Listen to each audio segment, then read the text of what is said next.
Mr. Foreign policy areas that are important to our nation, our region, and to my constituency in South Florida. Cuba and Venezuela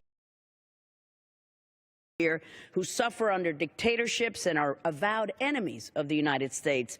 In my native homeland of Cuba, we have seen human rights violations on the rise ever since the U.S. concessions to the Castro regime in December 2014. One example is the case of Dr. Eduardo Cardet of Holguín, Cuba, pictured here.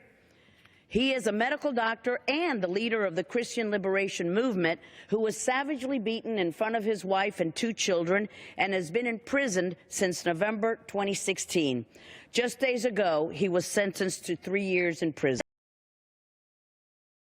Sentenced because he is the voice for change and a respected human rights leader.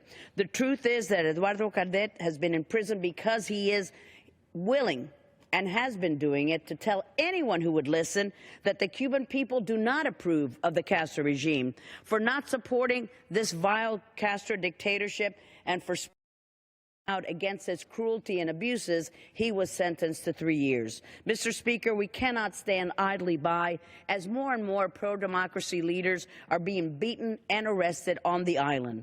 The President and his new administration have committed to reversing some of the damage inflicted by the previous administration on the cause of freedom and democracy in Cuba. Our policy in Cuba should send a strong message throughout the hemisphere that the United States will no longer remain silent on these atrocities. And it is well known that Cuba has exported its barbaric tactics to other countries in the hemisphere, namely Venezuela.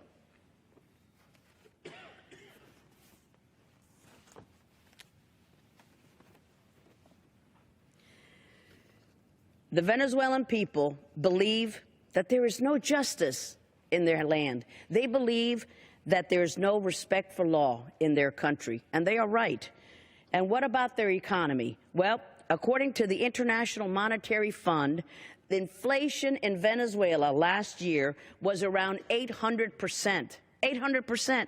And the inflation projection for this year is 1,600%. This is not sustainable, Mr. Speaker, especially when press reports are so visual when they show that Venezuelan people are scavenging for food, they don't have any money, and they're actually leaving their country in order to find food. Venezuela has only a little over $10 billion worth of foreign reserves, but yet it owes $7 billion in outstanding debt payments. This tells us, Mr. Speaker, that we have sadly not yet hit rock bottom in Venezuela, and the situation will get worse, which is why it is so important that we begin the process to bring democratic reforms to the country now in order to prevent a larger crisis that is looming in the future. One way to achieve this, Mr. Speaker, is to impose sanctions on human rights violators. Mr. Speaker, more targeted sanctions against those individuals who are responsible for the famine and the human rights violations that are ongoing in Venezuela are desperately needed. Let's examine some of the individuals who I believe should be on the sanctions list. First off, we have Michael Moreno. This individual, months ago, used Venezuela's kangaroo courts and ratified the unjust sentence against political prisoner Leopoldo Lopez. And how was he rewarded by the Maduro regime?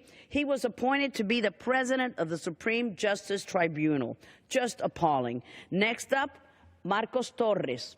Marco Torres is the Venezuelan Minister of Food.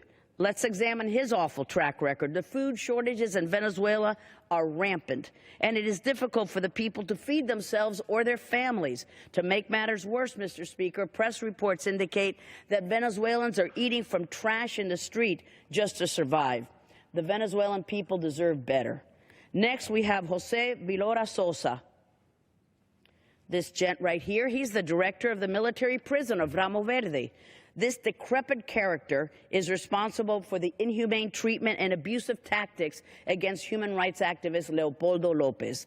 And lastly, Susana Barrios Rodriguez. In 2015, she was the judge of the 28th Trial Circuit Court of Caracas, who was the one who originally unjustly sentenced Leopoldo Lopez to jail.